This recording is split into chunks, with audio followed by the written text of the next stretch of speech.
mean, this is a place that is meant to bring people together to assembly in a horizontal way, somehow bringing us all together at table, which is this French call of sitting together around the table, sharing a meal, sharing a conversation, growing the way we relate to each other, but also to Earth as well.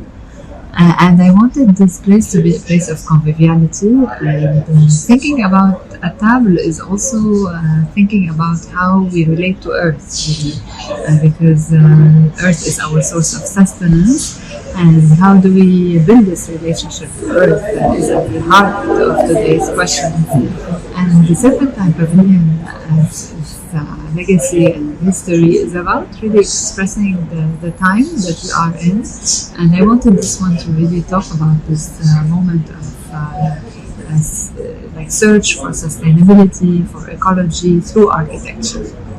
So the starting point is this concentric table where we are put all to sit around, and then there's this roof that is a canopy that is like a tree-like structure that is floating, that is protecting us, but at the same time is shielding us maybe from the weather, from the rain.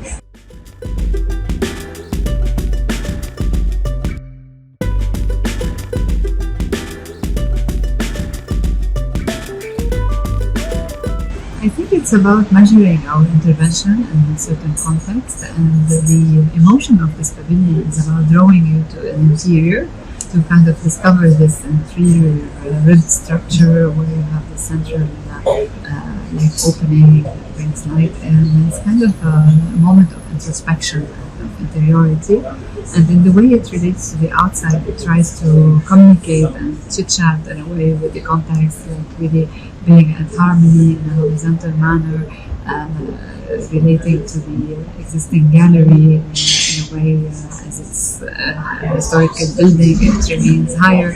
So it tries to talk about a certain approach to architecture that is more humbling, but at the same time strong in its own center and its own interiority.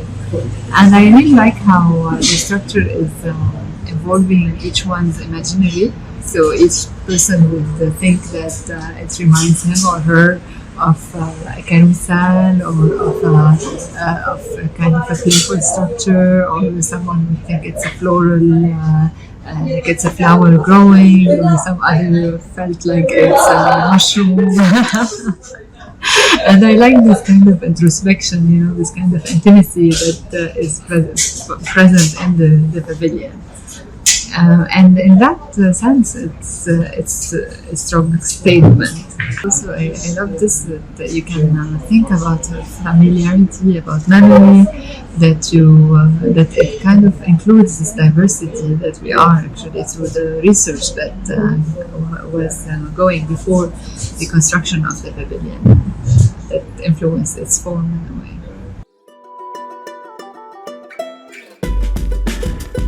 I think it's about, like basically in the process of thinking and designing, I was thinking so I want this place to be a place of assembly. What are other places of assembly that exist in the world? And since it's an assembly under one roof, I looked at different like structures, and there was this structure of Tobuna that has always touched me, because I was working with that concept a few years back in an exhibition that was happening in Tokyo, and I saw these impressive structures that are with these heavy roofs, all built with natural materials, with these wooden columns that are holding this roof that invite the elderly of the village to sit in, and the idea of the roof being an incentive to stay seated, to reach together, communicate together, reach together,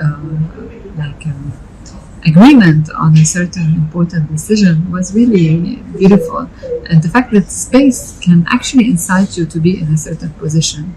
So that's what I hold from this research, and that I try to bring here. Of course, less the formal aspect of how the Tobuna is, because it's very related to its own specific context.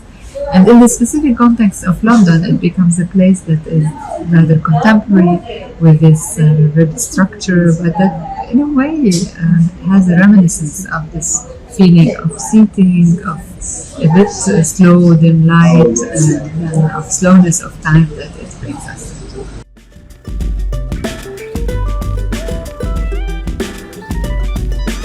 I think it's mainly who are commanding the construction today, the construction industry, the government, the politics.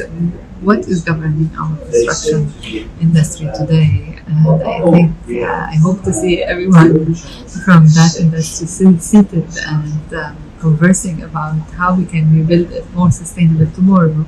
And as architects, I hope to be more of agents to build that and to accompany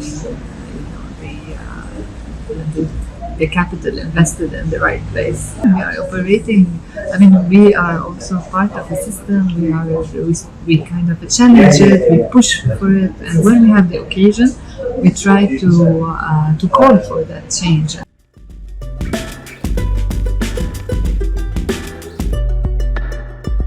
I hope people will take from it a lot of love, actually, and kind of moments of connection that they have felt here, and of really connection with nature as well.